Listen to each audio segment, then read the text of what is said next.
Good morning. This is Bob Gorley.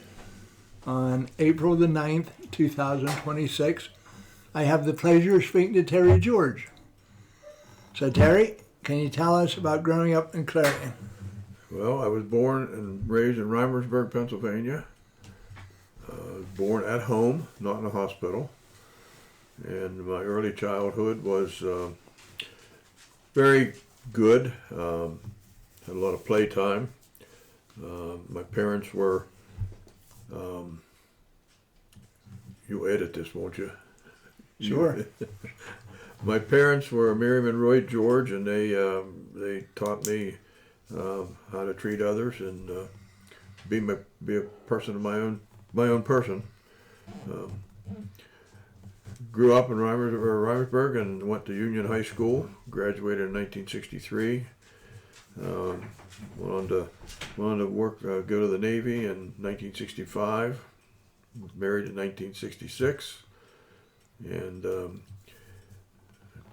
we had our first child we adopted, and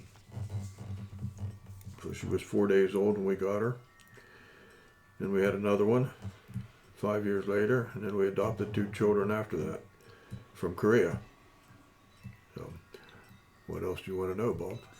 Well, what was daily life like back when you were growing up? Well, it was less stressful than what it is now. It was I had a lot of playtime. Spent a lot of time in the sandbox. That was my go-to place, but by myself, and I could play there and not have a whole lot of interruption. So it was very good. As I was growing up, I had a lot of friends around, and we could go out, not like now, but we could go out, leave in the morning and come back in the afternoon, and nobody even worried about us. But we were held accountable by our neighbors' parents. We didn't get away with anything because if they didn't correct us, it got back to mom and dad before I got home. Brothers and sisters? I have one brother that's 7 years younger than me, and I had a sister that has since passed away. She was 4 years older than I am. Where did the Georges originally come from? I think they originally the background is German English. My parents were born here in the United States, and my grandfather had a farm, and he had. As I was growing up, they were in different businesses. My grandfather and my dad and my uncle all had an implement business where they sold farm-all tractors and implements of farming. And then after that, my dad left that company and went into the highway construction business with Bracken Construction Company. He was part owner there. And when I was 16 years old, he told me it was time for me to not lay around the house and I was going to work. So I went to work on the highway construction industry. And that was my life for quite a while. Who influenced you to get your path into the military? Well, my uncle, Frank Scott, was a naval aviator in World War II, and also in Korea. And he took me and another individual one time when I believe we were in sophomores in high school, and he was in the reserves, and he was going down to Norfolk, Virginia, to serve his weekend duty, and he took the other fellow and I with him. Flew down on a Navy transport and spent the weekend in Norfolk, and I guess that was my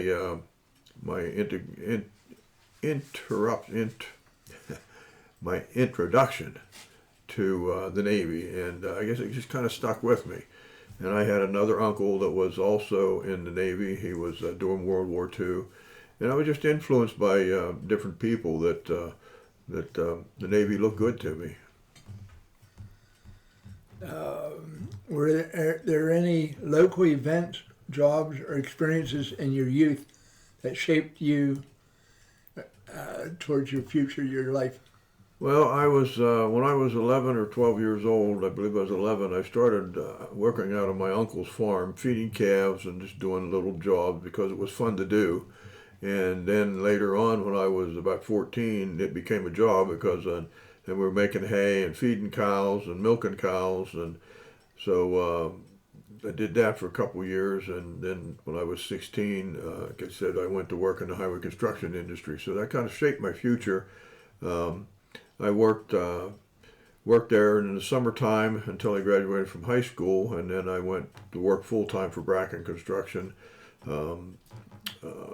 working on the interstate highways. I was a laborer, a truck driver, an operator, and eventually I got into the engineering portion of the construction industry, to where I was helping to lay out the interstates, or lay out the roadways. And we did some high-profile jobs. We did the interchange. I worked on the interchange of Interstate 80 and Interstate 79, helping to lay that out, and a couple of other projects in the Mercer area. And then after in 1965, the Vietnam War was in its glory, and I realized that I was going to get drafted sooner or later. I was 20 years old, and I decided to enlist in the Navy. So in 1965 I enlisted in the Navy, and I left in October the 20th of 1965 to go to San Diego to go to boot camp. And then that's where I started my Navy career, which was only 3 years long, but it was probably 3 of the best years of my life. You go back to 1965, I met my future wife in February of 1965, and we got engaged before I left for the Navy. And so I didn't get to see her a lot while I was in the Navy, because I was constantly going someplace or coming home on leave and then going back to the Navy. So And why did you choose the Navy over the other branches? well, I can't honestly answer that. I just didn't want to be a Marine. I didn't want to be in the mud and the stuff like that. And I had read up on some of that. The Army just didn't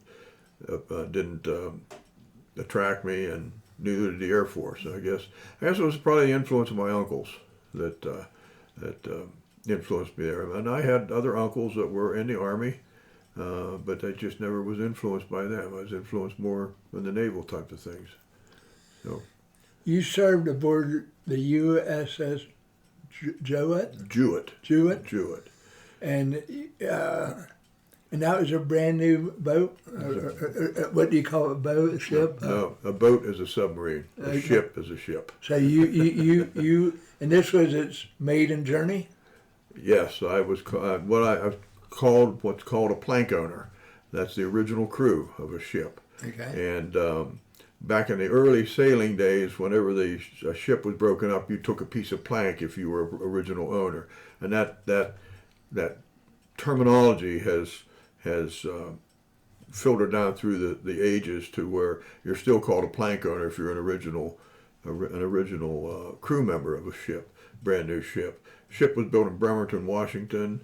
I went aboard in July of 1966, and we took it out to sea the first time from Bremerton, and then we eventually took it to Vietnam and spent 7 months off the coast of Vietnam, and then we came back in July of 1968, and then I got out of discharge in October of 1968.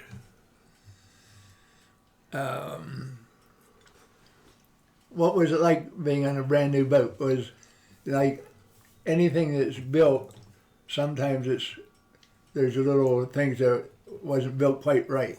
Always something coming up that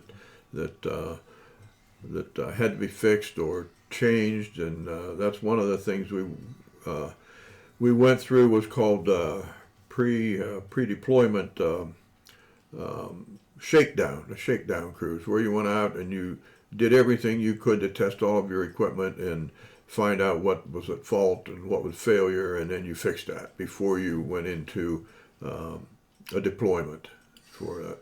How long of a ship is it? The ship was 547 feet long, 55 feet wide. It displaced 8,000 tons.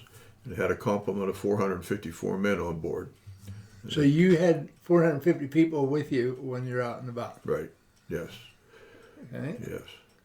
We all had different jobs. I was a sonarman, which my job was to maintain the sonar equipment, and sonar is what you use to track submarines and underwater objects. So that's what I did.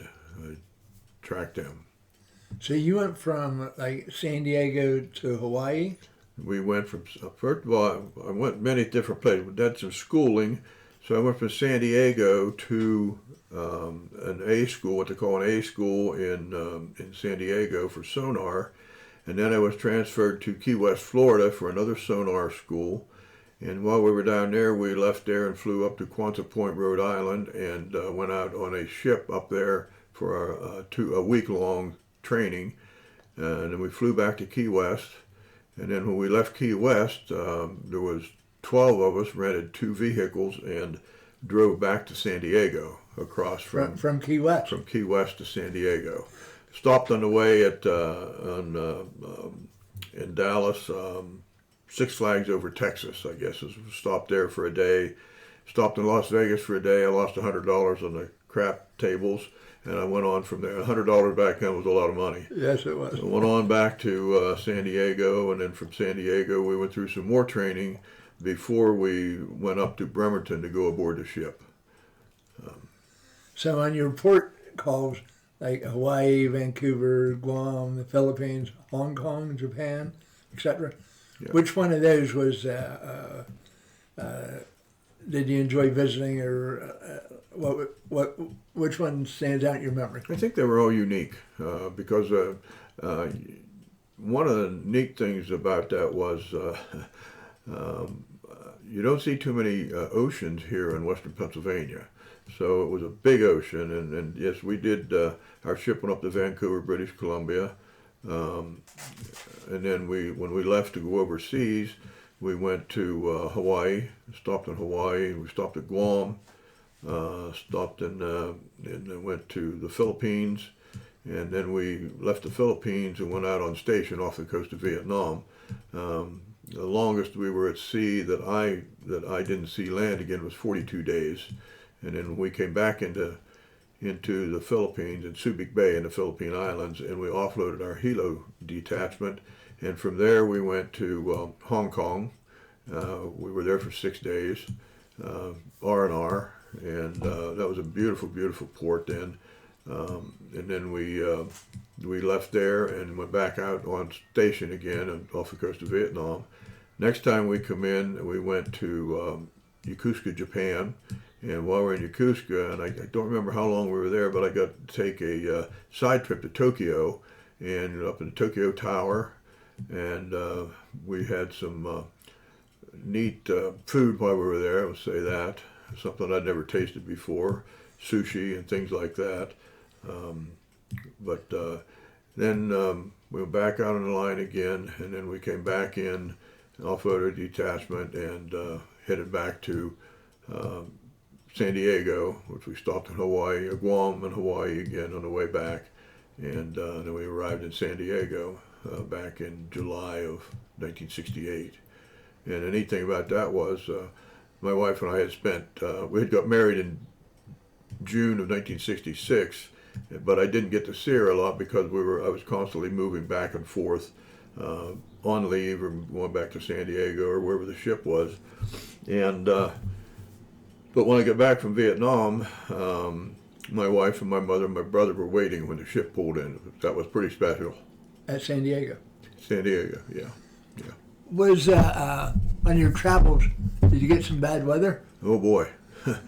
Yeah, we had a couple of times. When we first put the ship out to sea, our captain said, we got to see if she's seaworthy or not. So there was a storm off the coast of the state of Washington, and we were in that storm for 6 days. And 3 of those 6, I was seasick. And pretty bad seasick, but after that I never got seasick again. But yeah, we did have some bad storms. And then when we were off the coast of Vietnam, when we were off the coast of Vietnam, we had to replenish our fuel supply and our supplies. So we went out alongside a supply ship, and it was during a storm, and that was pretty intense there. And I was on the midship line handling detail, so I was one of the guys that was, when we transferred movies and personnel and mail back and forth, I was one of the guys that was working on the line to get them back and forth. And one of the neat things about that, the movies and the mail never got wet, but the person coming across probably got wet.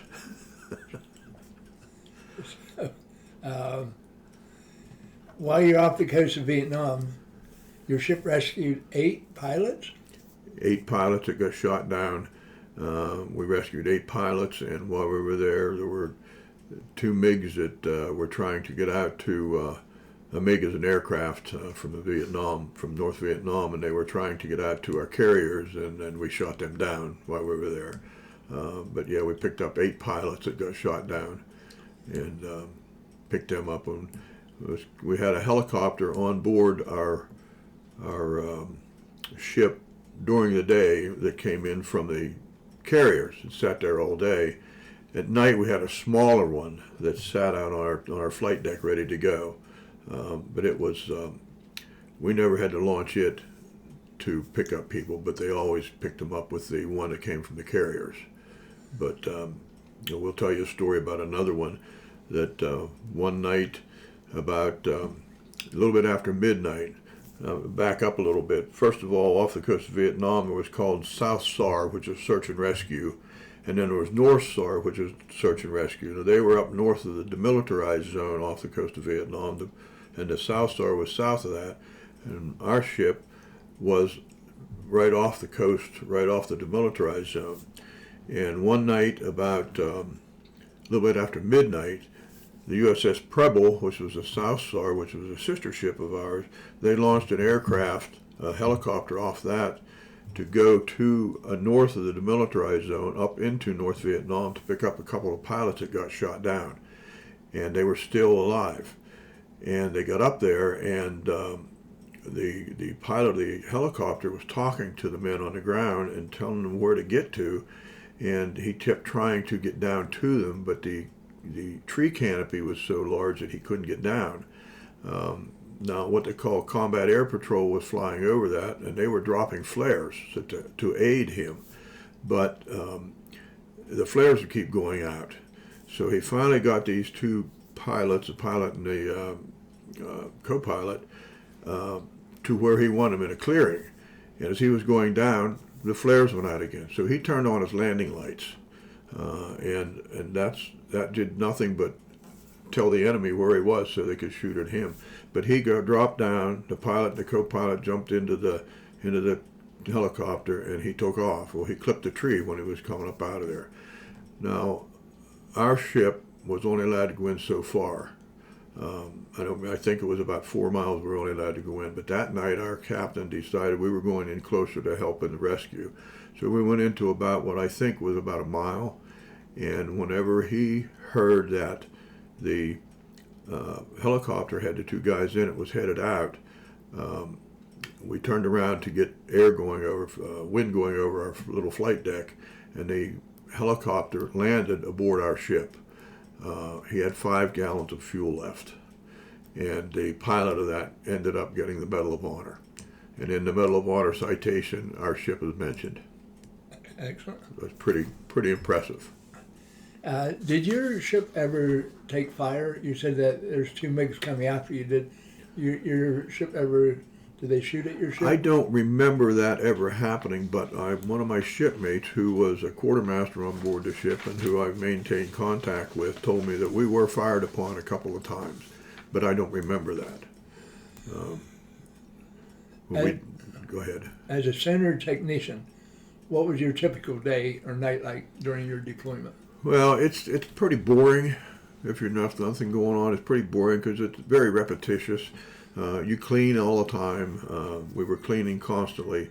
Were you where you didn't see any daylight? Were you down in the ship, or were you up where there's windows and you could see? I was up behind the bridge of the ship. Now they've since relocated sonar control down into the bowels of the ship, but on mine it was up on just aft of what they call Combat Air Control, CIC, and anyway, we were up there, but we didn't have windows. We were inside of a little room that was dark, and at night it was all red lights, because that way you don't ruin your night by having white lights on. You can't see if your eyes have to adjust.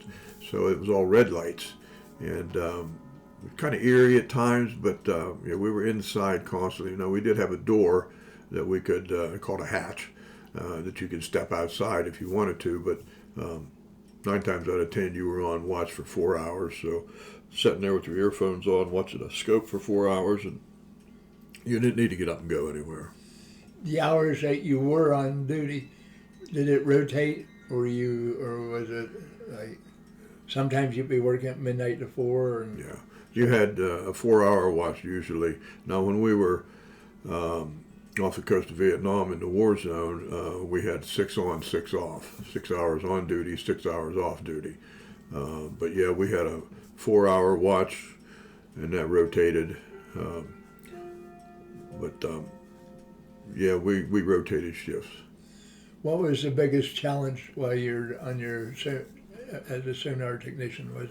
Was the equipment malfunctioning, or did it stay up and running the whole time? Or? We never had a malfunction. We did have one time we had a short, and our equipment had large fuses in. They were this. I can't tell you how big they were, but there was over 100 of them in there. When we blew one, we blew them all. So we had to change them all. So that only happened one time where our equipment was down, and it took us about I'd say 2 hours, constantly changing fuses and bringing it back up online, because we were in a combat situation where we lost communications with our sonar. So, How big a crew was changing the fuses? Was it two just people? 2 of us. 2 people. 2 people. Yeah. What was the overall atmosphere of the ship while you're in the Vietnam War patrol? Was it tense, or was it? Well, you were always on tense. I have to use that. Yeah, that's a good word, tense. Not to the point that you became hyper or anything, but you knew there was a problem. You knew there could be a problem. And a detail one time. Now, normally when you're off there, you're like you said, half the ship is awake and half the ship is sleeping, because you're on 6 on, 6 off. So one night, now normally whenever we call general quarters, which general quarters is when they call general quarters away, you run and you get to your station. Now, when you're practicing that, you're pretty close to where you want to be. Like I said, I could be within 20 or 30 feet of where I was supposed to be during a practice.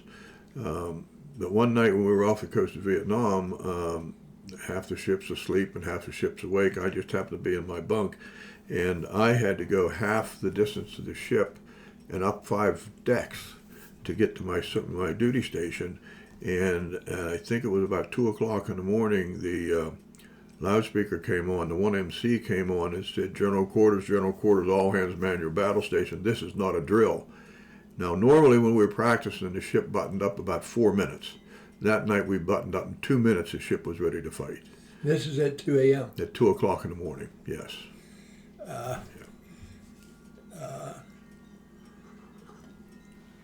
Did you have any close calls or memorial incidents at sea that you're comfortable sharing? I can't say anything close calls. The only thing was when we were replenishing that time, it was we had run down. The weather was so bad that normally you don't let your fuel get down to less than 50%. And I think that night, if I remember, we were right at 50% when the old man decided we've got to go do something. So we had to go refuel, and that was it wasn't night yet, but it was getting there. So we had to go refuel. Like how much fuel would I can't tell you how much fuel we took there, but yeah, it was interesting. Did your ship have cannons? We had a 5-inch 54 caliber gun at the back of our ship. We had rocket launchers on the front of the ship. We had small, I think there were 50 caliber guns on the side of the ship on the other decks. But the missiles was in the front of us, and I think we fired those twice in combat. But And you were 5 miles offshore, or how close to shore were you? well, our normal, I think our normal. No, I wasn't I wasn't the guy that was navigating the ship or had a good handle on where we were. But to me, I think we were about 10 miles off the shore, and we, from what I remember, we traversed about a 10-mile square box at the time. We just cruised back up and forth. Now, our ship was called. We were a radar advisory zone for all the planes coming off the carriers going into Vietnam. So they checked in with us, and then they checked back out with us, so that you knew who was coming and going. So you were part of, like, 5 or 10 ships were out there, or? Well, there was ships that called Yankee Station. I believe they were 100 miles off the coast, and that was the aircraft carriers were out there. We were in closer, but there was our ship, and then the other 2 ships, like I said, the South Star and North Star. And I don't know if there was any more around us or not, but that's the 3 that I remember. That So you could see once in a while another ship or 2. very seldom. You're basically on your own out there. Yeah. Okay. When you returned from Vietnam service, what was it like coming back to Pennsylvania? It was in California. In California, even at that time, was a fast pace. And when we come back to Pennsylvania, it was like you went back into slow motion. Because we don't have that, we didn't have, and we still don't have that fast pace that the bigger cities have here in our area. But it was a slowdown period. But then, as soon as I get back, I went back to work in the highway construction industry. So it was, I didn't have a lot of time just to sit and do nothing because I went back to work. But Many of the Vietnam veterans face difficult readjustment. Did you personally have any? No, I did not. One of the reasons is whenever my wife and I left California, we drove back home and we were in civilian clothes. So I never experienced the denigration of the Vietnam veterans. I never had that happen to me. I do know some of my shipmates, one of them specifically lived in Massachusetts. He was a teacher, and another teacher there he was a Vietnam veteran also, and they never mentioned that they were Vietnam veterans or that they had served in the military because they were hated at that time. And I also had a shipmate that he left his uniform in San Diego because of the hatred that showed up. It was safer that way. Yes. How did your naval experience, like they taught you discipline and skills and stuff like that, how did that help or hinder you after the military? Well, I've often said it was 3 of the best years of my life. It taught me things. I met people. I went places that I'd have never gone to. I've gone places since that in relation to my service time there that I would have never gone to. And by me saying that it's the 3 of the best years of my life, which my wife is over here watching, I can't put her down. But it was an experience that probably did a lot to shape the rest of my life. After the Navy, you built a career as a businessman and a farmer. Besides the road business, what other businesses have you been in? Well, like I said, I was in the highway industry for many years. I worked there after I came back from Vietnam or from the Navy. Worked there for a while, and in 1969, I joined my brother and another guy in a business called G&G Contracting, and that went to where we were building fast food restaurants and licensed in different states to do that. We had men working for us that traveled from Florida to Maine and from Mississippi River east, installing HVAC in fast food restaurants. We also owned a hardware store, and at the same time, and then we became owners of some Burger Kings, and so we had a partner that operated those for us. And then in 1989, I left that business and went back into the road business and worked as a superintendent and area manager and an estimator for 2 or 3 different companies. And ended my career at age 62. I retired. During that whole time, we moved here in 1976, and the place we live in now, the farm, and we raised some cattle and did some things. So it was quite busy. There were times when I can remember I would be out mowing hay at 3 o'clock in the morning, or unloading a load of corn or a load of hay. That's 4 o'clock in the morning, so I could go to work at 7 o'clock. So it was a busy time, but it was a good time. Did you ever have dairy cattle here? No, never had dairy cattle, had beef cattle. Beef cattle. And so did you also raise corn and hay?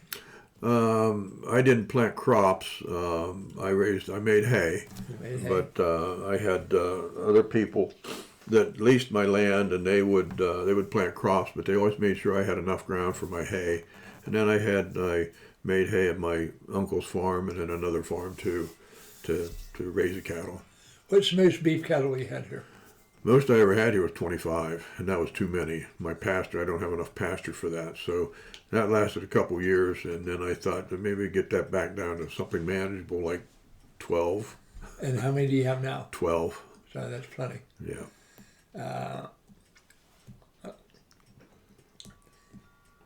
So being in business and farming, were there any key lessons or aha moments that helped you succeed? Well, I think tough to say there. Being in business, it presents problems that you have to deal with. We had, like I said, we were building fast food restaurants in different places, and business was what took your life for a while. That ruled your life. And I can remember sitting here one night eating supper, and I got a phone call. We had a job going. We were building a fast food restaurant in the Norfolk area, and we had some problems. And I finished supper, and I said to my wife, I have to go. And I got up and I left, and I said, I'll be back. Had to go to Norfolk, and I believe I was back 2 weeks later. You just never knew what was going to thrown at you, and you dealt with it when you did that. And it's the same with being a farmer. They always said the thing that sparks you the most is at midnight somebody said the cows are out. You know what that's like. Oh, yeah. It happens. So you're active in the American Legion in the Bethlehem. Right. And serve as the president of Donald Lowball Military Museum in Reimersburg? Yeah, we have the president of that, and we also have a memorial park, Reimersburg Veterans Memorial Park in Reimersburg, and the Donald Lowball Military Museum, which is the only military museum in Clarion County. But it's an honor to serve there, both those places. You've often served as master of ceremonies for Memorial Day services and other veterans events. Why is it important for you to stay involved in these community honors? I think it's imperative that you give back. You just don't take all the time. I think by doing those things, you stay involved, and you give back to the community. I'm not a big person that says this is me and this is. I don't try to pat myself in the back. I like to serve, and if something comes up and nobody says I'm kind of dumb at this time. Since nobody says I'll do that, well, my hand goes up and says I'll do it. And my wife, she lots of times she'll say, "And you're doing what?" What stories or lessons from your generation of veterans do you most want younger people and future generations to hear and remember? That's a tough question. About Luke. I think your influence, the influence should be to serve your country. I think it's imperative that you do that. If it was up to me, the draft would be still available, to where I think our younger people now don't have an appreciation for what they have. But I do think that, and not everybody that goes in the military feels the same, but I think if you go in there, you become part of something that is special. It's special, and it doesn't matter whether it serves in the Navy. You know, we all pick on each other. The services pick on each other all the time. But if push comes to shove, you'd back each other, and I think that's important. I have shipmates. We have a reunion of my ship every 2 years since the year 2000, and we've all been all over the country with those reunions, and it's a very special time to go back, and we meet new people each time. Some of the old people that were there, older people, and then we have a group of us here in the East Coast. There's 6 of us that get together twice a year someplace. Our wives and our shipmates are together, and we have a good time. Now, when we get there, we tell the same stories, we laugh the same jokes, but at the same time, when we get there, it's almost like the conversation never ends. It just keeps going on, and it's a neat feeling. I have a grandnephew that is now in the West Point Academy, and he just graduated from high school this past year. He's in West Point Academy, and of course I always pick on him that he's in the Army and I was in the Navy, but I'd back him 100%. How did he get admitted there? It takes some connections or something to get in there. Yeah, I honestly don't know how he did that, but he was. I think, if I remember correctly, my wife could correct me, I think he was waiting on an appointment, and he was like second or third in the list, and the other 2 didn't pan out, so he got the appointment. But very, very, very bright individual. Very bright. Air Force Academy. No, he was going to go to the Air Force Academy before he wanted to go, but the West Point came along first, and he didn't know if he'd make it into the Air Force Academy, so he chose West Point. Has the public perception of Vietnam veterans changed over the decades? Yes. Yes. They were really looked down at when you came back, and that's why you didn't wear your uniforms. Right. But things have eased up a lot. They're more appreciated now than what they were before, and a lot of times people will come up and they'll say thank you for your service, and for a long time, I wasn't in combat. I was in the war zone, but I was never in combat, so I didn't feel like I was a veteran of a foreign war. But anyway, that changed one time when I was at Wall in D.C. But now my response is, it was my honor to serve you. So for a while, I didn't know how to respond to that. Looking back, what was your most proud of? Looking back, what are you most proud of from your time in the Navy, or from your years of business or farming or community work? I guess my proudest thing is my family. Family. Yep. What advice would you give to young people today considering military service or starting a business or farming? Well, in the military, you go in and you do what you're told. You listen, you learn, and it'll be rewarding. Sometimes you question things, but you go do it anyhow. Business, that's a big step, and you might as well figure that it's going to consume your life, and you're not going to make a lot of money right off the bat, but if you keep your nose to the grindstone, you can be very successful. Farming, I'll just say this. If you start out with $2 million, you'll have $1 million left in about 10 years. If you have that. Yes, farming is you're lucky if you make any money in 10 Yes, but it's very rewarding. I here about a couple of years ago, I decided that I was no longer going to make hay, so I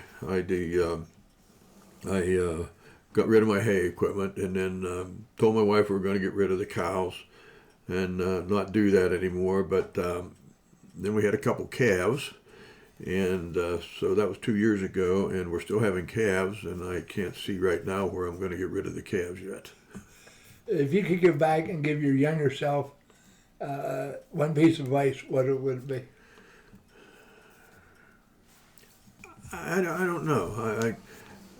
The things that I have done in my life, I mean, I don't know as I go back and change it. Maybe there was some things that I shouldn't have done, but that I did do. But it was a learning experience the whole time you were coming through. If you screwed up and you learned from it, and if you didn't learn from it, you were dumb. But and I've been dumb a few times. But I don't know what advice I'd give myself, or I don't know as I'd change anything. What does service mean to you? Giving back, and that's not just the military service, but it's also to your fellow man. You said I've been on different board of directors. Most of them you didn't get compensated for, but it's serving and giving back. I've enjoyed all the different boards I've been on, and it's given you an insight to things that a lot of people don't understand. What are you most looking forward to or grateful for these days? What am I grateful for? Grateful for my family. Family? Yeah. How's your health been? My health is good. I've had a few operations. I had a light stroke back in 2014, which I don't have any residual effects from. But my health is, for my age, I'm thinking my health is very good. I see other people my age that aren't as healthy as I am, and I'm very blessed. Is Barry your brother? Yes. Did you, he always liked to fly. Did you like to fly? I never had a chance to fly. He had his own plane, and I never had a chance to fly. I don't mind flying in aircraft, but I never had the urge to do that. Did you go very many flights with him? A couple. We flew. We went on an Angel flight one time and flew a lady from Ohio into Newark Airport. Landed at Newark Airport, but that was one of the big flights. We had a couple of other flights with him. In this area, is there, like, there's all sorts of things going on over in Iran, but we can't really do anything about it. Around this area, what can we do to help improve this area? Improve this area? Yeah. I think give a positive attitude. Our area needs some improving. I don't know. We need more industry in the area to keep people here. We're losing people. Yes, all of our youth, because there's no good jobs around here, Exactly. they disperse. And everybody wants to be a college graduate and an important person. Well, you need a plumber, you need an electrician, you need a carpenter, you need somebody to pump out the septic tanks. It takes all those people to make things go. And you can't look down on any one of them. I've often said, somebody said, boy, is he dumb. But there are no dumb people, because the dumbest person is smarter than me in something, or smarter than you in something. So to say that somebody's dumb is really stupid on your part, because they're smart somehow. Were you ever in a submarine? Pardon me? Did you ever go in a submarine? Ever get in a submarine? No. No, How only about an aircraft carrier? I was only aboard an aircraft carrier when I was in Bremerton, Washington. I was the division yeoman, which is the secretary of the division. I had to go over to an aircraft carrier to get some papers, and I got there, and the quarterdeck officer told me where to go, and I said, I don't go there because I get lost. So they had the papers brought to me, but I never went aboard an aircraft. Other than museums, aircraft carriers, I've been aboard quite a few of those. Anytime I get around a museum ship, I try to go aboard, and I've been aboard probably 15 or 20 museum ships, and I always enjoy going on there. My wife doesn't enjoy that too much, but I do. When you have your every couple of years, you say you get together. Mm-hmm. Are they usually on the East Coast, or you go out to the West Coast? Or We started in Bremerton, and then we went to Newport, Rhode Island, and then we went from there to Lafayette, Louisiana, and then we've been to San Diego, we've been to St. Louis, we've been to Portland, we've been to Orlando, we've been to Charleston, we've been to Annapolis. We try to go from we set it up to where we went from Bremerton to the East Coast and then to the middle of the states and then back to the West Coast and then back to the East Coast and then back to the center of the states. That way people from every place can try to eventually get to you. And these events, are they like one-day things or a week things? 4 days. 4 days. 4 days. So 4 days. And somebody always sponsors it more or less and takes care of doing it. Now we've had a couple of times where nobody would do it, so people have stepped up. My wife and I sponsored the one in Branson, Missouri a few years ago, and then we also did one down in Annapolis. I had a couple shipmates, different places that helped, but we took care of that, and it's just always a fun time to do. Our next one this next year will be in Gettysburg, Pennsylvania, and I think after that it'll be in Minnesota someplace. So. Have you always been a Christian? I was raised that way, but it took a number of years for me to come to accept my personal relationship with God. Just growing up, you're a teenager. Yeah. Do you think that there's a little bit of a revival in the Christian world now? Or is it, which way is it going? I think there is a revival, but it's a tough one. Your typical or your mainstream religions, from what I see, your mainstream religions are losing, but your, I don't know what you call them, your independent, I guess I'd call them, religions are growing. I sometimes have a problem with some of that. I've been to a couple big churches, which I think it's a lot of pageantry. I enjoy smaller churches where you have a more personal touch. But we've been to a couple in Florida and in Myrtle Beach that I wouldn't go back to because I think it was pageantry. So there's like 1,000 people there. Oh yeah, I think the one place was like 3,000 or 4,000. So it's a really big one. A really big one, and to me, you don't get the and every one of them has their problems, small or large. They all have their problems, but you don't get the closeness that there and the bigger ones. In my experience. I really appreciate you sitting down and telling us your story. Is there anything else you want to pass on to the world? No, I think it's my time in the service. I go back to that, and it molded me, I think, for the rest of my life. It helped me through some difficult situations that I encountered. One was a fire out here that I think that what I went through in the military made me do what I did there that day. So, I think service is a big thing. Can you tell a little bit more about the fire?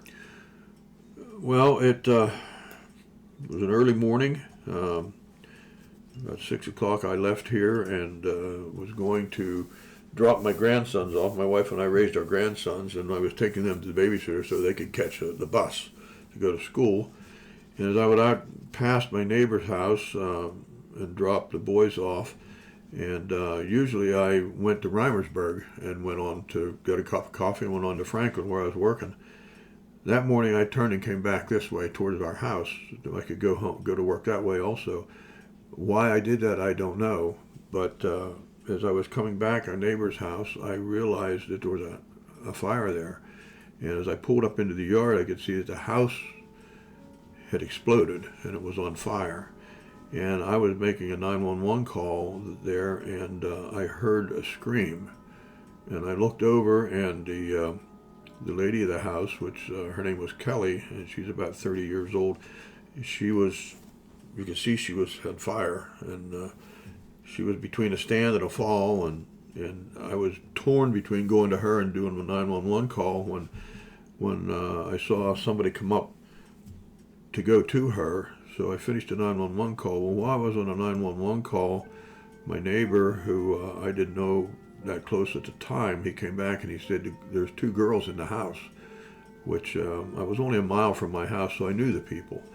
But so I told a 911 operator there was a entrapment. So the guy's name was Delmar. He was a neighbor of ours. But we ran around the corner of the house, and we went around the corner of the house, and there was a little girl sitting there, and she was 4 years old. Her name was Hannah, and she said, my sister's inside. So Delmar grabbed Hannah and took her away from the fire, and I entered the house through a hole in the wall. The window had been blown out, and I went in there, and I found a little girl by the name of Alexandra. She was trapped in the upper bunk of a bed. The roof had collapsed down on top of her, and she couldn't move. The debris was at the level of the lower bunk, so between the lower bunk and the upper bunk is all the room there was there in there. And I tried to pull her out of there. I tried to kick the bed apart, and I couldn't get her out. The roof had her pinned in there, and many thoughts rushed through your mind. And one of the thoughts was that I may have to leave her here.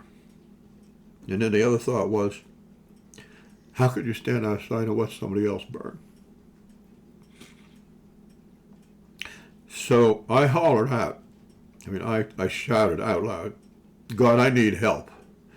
And I no sooner got that out of my mouth, and Delmar came back into the room with me there, and he was beating fire off of his pant legs.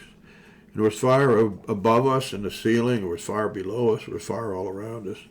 And we worked, it seemed like forever, but it was probably just a few seconds till finally he grabbed her by the shoulders and I grabbed her by the butt, and we pulled her and we got her out of there and took her outside. And he grabbed her and took off with her, and I collapsed to the ground. I was exhausted.